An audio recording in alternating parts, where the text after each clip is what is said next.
안녕하세요. 반갑습니다. 늙어서 놀고 싶은 노세입니다. 제가 엊그저께 부동산 서칭을 하다가 괜찮은 물건을 찾았거든요. 그래서 너무 괜찮아서 그게 소름이 좀 돋았어요. 구독자분들한테 말씀을 드리려고 합니다. 제가 그거를 보고 너무 소름이 돋아서 와이프한테 얘기를 했어요. 와이프한테 자기가 나 소름 돋는 완전 소름 돋는 물건을 찾았다 하면서 막 보여줬어요. 그랬더니 와이프는 자기 맨날 소름 돋잖아 이러더라고요.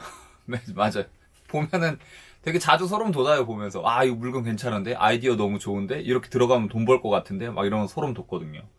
너무 많이 얘기해서 부동산 얘기를 와이프한테 너무 많이 얘기해가지고 이제는 뭐 별로 이렇게 감흥이 없는 것 같아요. 그 물건을 찾고 제 주변 사람한테 좀 얘기를 해줬어요. 이거 유튜브에 올릴 건데 올리기 전에 너 좀 사는 게 좋지 않겠냐. 근데 뭐 듣지도 않아요, 별로.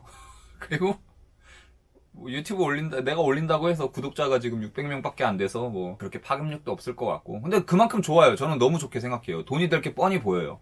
그래서 어떤 건지 좀 말씀을 드릴게요. 일단 부동산이 돈이 되는 과정을 좀 알아두셔야 돼요. 왜 아파트 값이 오르는지, 어떤 아파트가 오르는지에 대해서 좀 알아두셔야 돼요. 그래서 그거를 먼저 설명을 드릴게요. 아파트 값이 오르는 요인은 여러 가지가 있는데 뭐 학군도 좋아야 되고, 그리고 인프라도 잘 갖춰져 있어야 되고, 뭐 저금리 기조여야 되고, 뭐 여러 가지가 있어요. 여러 가지가 있는데 그 중에서 저는 가장 중요하다고 보는 게 직주 근접이에요. 좋은 양질의 회사가 가까워야 돼요. 그래야 주변에 아파트 값이 오르거든요. 대표적으로 서울에 3대 도심이 있는데 거기가 강남이랑 여의도랑 그리고 종로죠. 강남 아파트 값이 비싼 이유가 주변에 학군도 좋고 인프라도 좋아서겠지만 주변에 좋은 회사도 많아서일 것이고, 강남 아파트 값이 비싸고 그 옆에 과천 아파트 값도 비싼 이유가 강남 접근성이 좋기 때문에 그런 거거든요. 그래서 좋은 직장이 많으면 많을수록, 아니면 좋은 직장에 접근성이 좋으면 좋을수록 아파트 값이 올라가기 마련이에요. 반대로 얘기하면 현재는 접근성이 좋지 않지만 획기적인 교통혁명이 일어나서 접근성이 좋아진다면 그쪽의 아파트 값은 올라갈 것이에요. 제 유튜브를 많이 보신 분들은 아시겠지만 저는 그 신안산선을 되게 좋아해요. 그 신안산선을 좋게 보는 이유가 광명역도 관통을 하고 더 나아가서 여의도까지 가잖아요. 여의도 광명. 특히 여의도 같은 경우에는 양질의 일자리가 많기 때문에 여의도의 접근성이 좋아질수록 그쪽 주변의 아파트 값은 올라가기 마련이라고 저는 보거든요. 그래서 신안산선을 굉장히 좋게 봐요. 그리고 신안산선 개통이 얼마 안 남았어요. 2024년이기 때문에 그 주변에 집을 사두면 좋다고 생각을 합니다. 우선 위치가 어딘지 말씀을 드릴게요. 경기도 시흥시예요. 위치를 봅시다. 시흥시가 땅이 되게 넓어요. 보시면 이렇게 돼 있죠. 몇몇의 지역은 서울이랑 붙어 있어요. 그 중에서 제가 좋게 보는 곳은 목감이라는 곳이에요. 목감. 목감이 왜 좋냐면 목감이 이쪽이에요. 요쪽이 목감입니다. 아직은 그렇게 크지 않은 곳인데 현재로서도 위치가 되게 좋아요. 다만 대중교통이 조금 아쉬울 따름이에요. 고속도로가 엄청나게 많죠. 외곽순환 고속도로도 있고 경인고속도로도 넘어갈 수도 있고, 목감에서 고속도로 인터체인지 나와서 사통팔달 어디든지 넘어가기가 너무 쉬워요. 그리고 서울에 인접해 있고 광명에 인접해 있고, 정확히 얘기하면 광명에 인접해 있고. 하지만 단점이 대중교통이 아쉽다는 거예요. 근데 여기를 바로 신안산선이 해결을 해줄 거예요. 신안산선이 이렇게 지나가는데 이쪽으로 해서 신안산선이 생깁니다. 이쪽으로. 이거 하나 타면 여의도 광명까지 바로 한 번에 갈 수 있어요. 가까워요. 굉장히 가까워요.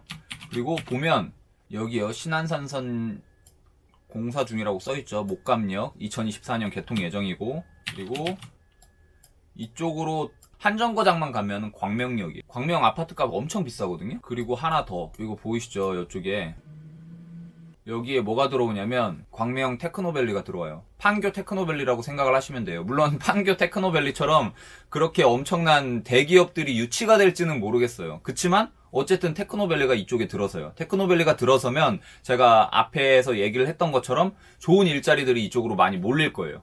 좋은 일자리들이 많이 몰려서 요 주변의 아파트 값을 끌어올릴 수 있는 역할을 할 수 있다는 얘기죠.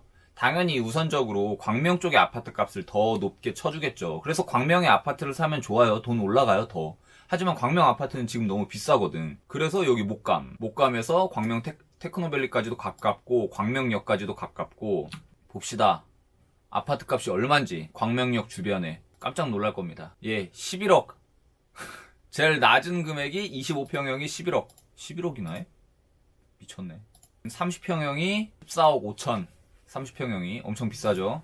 근데 여기 지금 목감역 아파트 값은 목감 호반 베르디움 30평 되는 것 같아요. 30평 아파트가 현재 6억 2천. 낮은 금액이 6억 2천인데 제가 볼 땐 여기가 신안산선 여기 개통이 되고 테크노밸리가 완공이 되면 더 뛸 것 같아요. 훨씬 더 뛸 것 같아요. 왜냐면 여기에서 거주하면서 여의도역까지 가깝고 테크노밸리 출퇴근도 가능하지. 자차로 전국에 어디로든 뻗어나갈 수 있지. 그런데 이건 지금 비싸잖아요. 너무.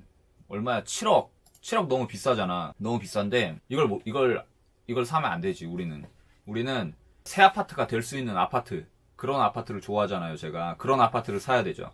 그래서 제가 요걸 봤어요. 요걸 찾았는데 여기 시흥시 도시주거 환경 정비 기본 계획 주민공람 공고라고 나와 있죠. 2020년 4월 28일 좀 됐네요. 7개월 정도 됐는데 여기에 보시면 목감 1지구랑 목감 2지구가 나와요.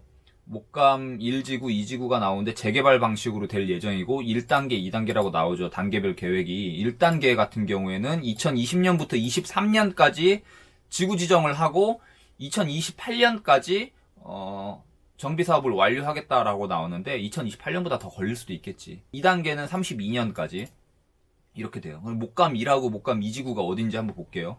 보면 시흥시가 이렇게 넓어요. 넓은데 목감은 이쪽이고 목감은 이쪽이에요. 목감 이쪽이고 시흥 구시가지가 이쪽인데 저는 위치상으로 여기보단 여기가 더 좋다고 생각을 해요. 왜냐면 서울 접근성이 더 좋아. 여기는 서해선이라는 지하철이 들어가긴 하는데 서해선의 지하철 비중은 신안산선보다 훨씬 떨어져요. 그래서 서울에 대한 접근성은 이쪽이 훨씬 더 좋다고 봅니다. 목감이 훨씬 더 좋다고 봐요. 물론 이쪽에 그 시흥 구도심에도 재개발이 이루어지고 있고 여기에 투자를 해도 돈을 벌긴 벌어요. 벌 거라고 봐요. 저는 요거는 좀 나중에 다뤄드릴게요. 목감 2지구를 봅시다. 여기가 목감 2지구예요. 이렇게 되는데 대상지가 여기가 목감 2지구고 그리고 여기가 목감 1지구 이렇게 됩니다. 재개발 1, 재개발 2. 이 위치를 보면 여기 이쪽 여기가 목감 2, 재개발 2지구. 여기서 하면 돼요. 쉽죠? 너무 쉬워. 여기 있는 거 하나 사면 돼. 그리고 여기가 목감 1, 재개발 1구역. 우측에 있는 게 재개발 1단계이기 때문에 더 빨라요. 2028년까지 완공이 된다고 하는데 제가 볼 땐 넉넉 잡아서 10년 보면 될 것 같아요. 10년 보면 돼요. 근데 여기가 보면 2억 6천, 3억 이래요. 2억 5천, 3억. 동호아파트, 신안산선, 목감 재개발 2구역. 여기. 여기다 사시면 돼요. 2억 9천 5백 이런 거. 근데 오르긴 했어. 왜냐면 그 발표가 나고 예상하고 이렇게 올랐겠죠. 많이 올랐는데 올랐음에도 불구하고 지금 사는 게 나아요. 이거 올랐는데 이거 오를 때 이것도 당연히 올랐단 말이에요. 새 아파트도. 누구는 이거 너무 많이 오른 거 아니냐, 되게 오래된 아파트를 3억 주고 사야 되냐라고 물어보시는데 절대 그렇게 생각하면 안 돼요. 이게 시간이 지나면서 재개발이 진행이 되면서 계속 올라요, 아파트 값이. 여기서 팁이 있는데, 무주택자가 투자하기에는 되게 좋아요. 왜냐면, 아파트가 굉장히 오래됐고, 접근성이 떨어지다 보니까 전세가가 현저히 낮아요. 그래서 갭 투자를 들어가려면 2억? 2억까지 들어가나? 지금 매가가 2억 6천인데 전세가가 1억이네. 1억 6천? 한 1억 6천? 2억 이하. 그러니까 갭 투자로는 2억 이하 들어갈 수 있는데 무주택자일 경우에는 가장 좋은 보금자리론을 이용할 수가 있어요. 보금자리론을 이용을 하게 되면 70%까지 대출이 나오잖아요. 그러니까 예를 들어서 3억짜리 아파트라고 하면은 2억 1천만 원까지 대출이 나올 수가 있어요. 그럼 자기 자본은 1억이 들어가면 돼요. 1억이 들어가서 2억 1천에 대한 원리금만 내면 돼. 근데 보금자리론 같은 경우에는 실거주 1년을 충족을 해야 돼요. 무조건. 보금자리론 대출을 받게 되면 최소 1년 동안 거기 살아야 돼요. 그럼 이걸 어떻게 해결하냐? 공실로 놔둬요. 이거 좀 위험한 발언인데 어떻게 해 그러면? 정책이 그러면 좀 이렇게 해야지. 공실로 놔두고 세를 두지 말고 1년 동안 내버려둬요. 내버려두면 그냥 적금 넣는다고 생각하고 1년 동안 그 원리금을 내요. 그런 다음에 1년이 넘어가면 그때 월세로 받아서 월세 돈으로 그 원리금을 충당하는 이런 식으로 가야 돼요. 이해되시겠죠? 그리고 이게 재개발이다 보니까 실거주 2년 충족을 안 해도 되고, 그래서 무주택자가 사기에는 굉장히 좋아요. 자, 생각을 해봐요. 이게 지금은 안 좋잖아요. 안 좋잖아요. 근데 앞으로 5년 뒤쯤엔 되게 좋아질 거란 말이에요. 아파트 값도 오르고. 5년 뒤에 왜 좋아지냐? 신안산선이 들어오니까 되게 좋아질 거란 말이에요. 좋아지는데 신축 아파트가 될 때까지 계속 세를 돌려요. 아니면 신안산선 들어올 때까지 세를 돌려요. 돌리다가 신축 아파트가 들어오려면 10년 걸린다고 봤죠. 그럼 10년 뒤쯤에 되면 여기가 천지개벽을 할 거예요. 왜냐면 신안산선 들어오지, 저 위에 광명 테크노밸리 들어오지, 도시 확장되지, 교통 좋아지지, 이러다 보니까 그때 돼서는 여기 와서 실제로 신축 아파트가 되면 살면 돼요.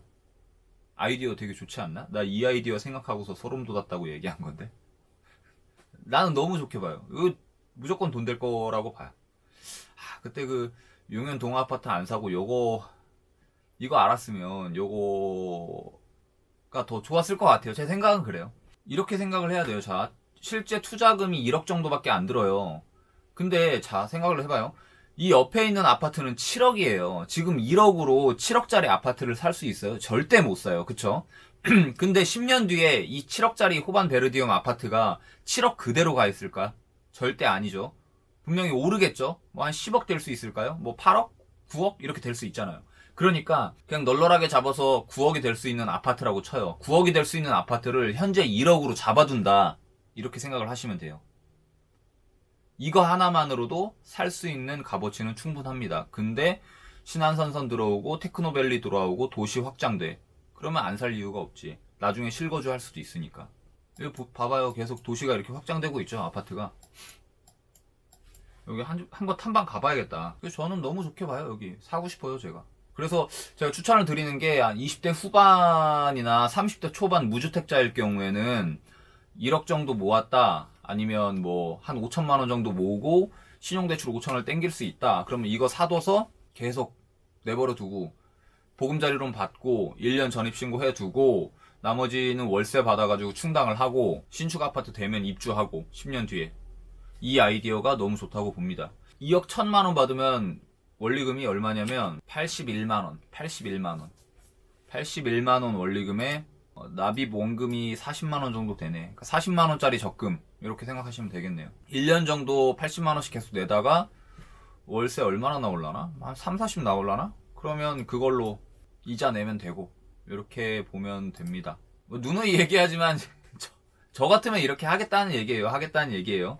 뭐 저는 이렇게 정보 전달을 하고 생각을 하시고 선택은 그 구독자분들의 몫이에요. 저는 해요.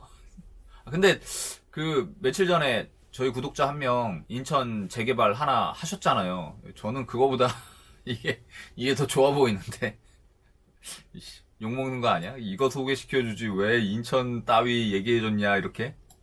입지가 인천보다 좋으니까 이게 더 나을 것 같긴 한데 욕먹겠네. 그리고 저 때문에 제 말 듣고 참고를 해서 투자를 하신 분이 그 강사분, 내 아는 동생, 용현동 한 분 들어가셨고 현실감각님 상대원 3구역 10년 보고 들어가셨다고 했는데 그 하신 분들 좀 알려줘요. 만약에 잘 안 되면 피해 다니게. 무섭기도 한 게 이게 한두 푼 들어가는 게 아닌데 뭐 잘 될 거예요. 잘 될 거라고 봐요. 근데 저는 여기가 그러니까 투자 대비 너무 좋다고 봐요. 투자 대비 수익률이 엄청 잘 나올 수 있을 거라고 봐요. 오히려 저는 입지적으로 보면 이쪽보다는 여기가 목감이 훨씬 더 좋다고 보거든요. 제 생각은 그래요. 제 생각은 잘 참고해 보시고 뭐 여러 가지를 따져봐야 돼요. 제가 청약을 넣어서 당첨이 될 수가 있는지, 결혼 생각이 있고 애를 빨리 가질 생각이 있는지, 그러면 당연히 청약으로 가셔야 되는 거고, 결혼 생각은 없다 그러면 결혼 생각이 없으면 생애 최초 청약도 안 되니까 청약하는 건 불가능하다 싶으면 무주택자일 경우에 요거 사시는 것도 좋아요. 요거를 사서 지금 당장 출퇴근이 힘들면 회사 근처에서 전세나 월세 생활을 하시고 여기다가 묻어두는 것도 좋아요. 그리고 이거 발전되면 신안산선 되면 뭐 입주를 하거나 그렇게 하셔도 되고. 아, 그리고 또 한 가지 더 좋은 건 이쪽 주변 아파트가 되게 낙후됐기 때문에 공시지가 1억 이하들이 되게 많아요. 1억 이하가 많다는 건 취득세가 1.1%예요. 이거 이해되나? 만약에 우리 아버지가 내가 30살이 안 됐고 우리 부모님이 집을 한 채 가지고 있어요. 그럼 내 이름으로 집을 사는 데 있어서 취득세가 8.8%, 8%가 적용이 되는데 이거는 공시지가가 1억 이하이기 때문에 취득세가 1.1%로 잡혀요. 부모님이 집을 가지고 있다고 하더라도. 그래서 너무 좋지. 그래서 부모님한테 좀 돈을 빌려서 이거를 해도 되고, 이거는 공시지가가 1억 이하이기 때문에 무주택 기간이 계속 연장이 돼요. 30 초반이다. 그러면 이걸 사면 공시지가가 1억 이하이기 때문에 무주택 기간이 끊이질 않아요. 그것도 좋고 여러 가지로 봐도 너무 메리트가 있는 그런 지역이에요. 네, 그렇습니다. 어디까지나 참고만 하세요. 참고만 하세요.